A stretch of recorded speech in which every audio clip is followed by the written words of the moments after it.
ফারজানা আর মুমিনুল একটা কোম্পানিতে একসাথে জব করত।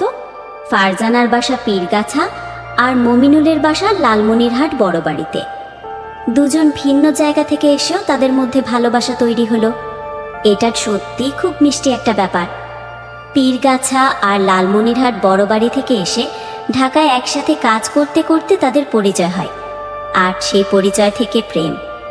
দুটো আলাদা জায়গার দুটো মানুষ ভালোবাসার মাধ্যমে এক হয়ে গেল। অফিসে তাদের প্রায়ই দেখা হতো, কথা হতো। একসাথে কাজ করতে করতে তাদের মধ্যে একটা সম্বন্ধ তৈরি হয়ে গেল। ধীরে ধীরে সেই বন্ধুত্ব ভালোবাসায় রূপ নিল।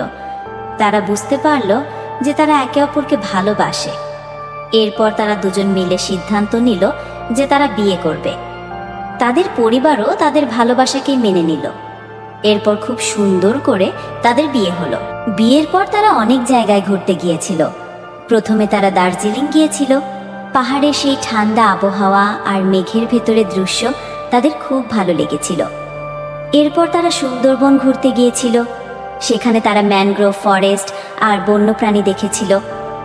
এছাড়াও তারা কক্সবাজারের সমুদ্রের ধারেও ঘুরেছে আর অনেক রোমান্টিক সময় কাটিয়েছে।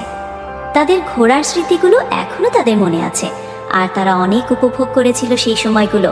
হ্যাঁ, আপনাদের যদি এরকম কোনো ভালোবাসার গল্প থাকে, আপনারা সেটা আমাদের সাথে শেয়ার করতে পারেন। আমরা সানন্দে সেই গল্পগুলো শুনবো আর সবার সাথে শেয়ার করার চেষ্টা করব। আপনাদের গল্পগুলো আমাদের কাছে খুবই মূল্যবান। এরকম আরও মিষ্টি আর ভালোবাসার গল্প পেতে আপনারা এই চ্যানেলটি সাবস্ক্রাইব করে রাখতে পারেন। তাহলে নিয়মিত নতুন নতুন গল্প শুনতে পারবেন। আর হ্যাঁ, এতক্ষণ যারা এই গল্প শুনেছেন, এটাই চ্যানেলটার নাম, ফারজানা লাইফস্টাইল।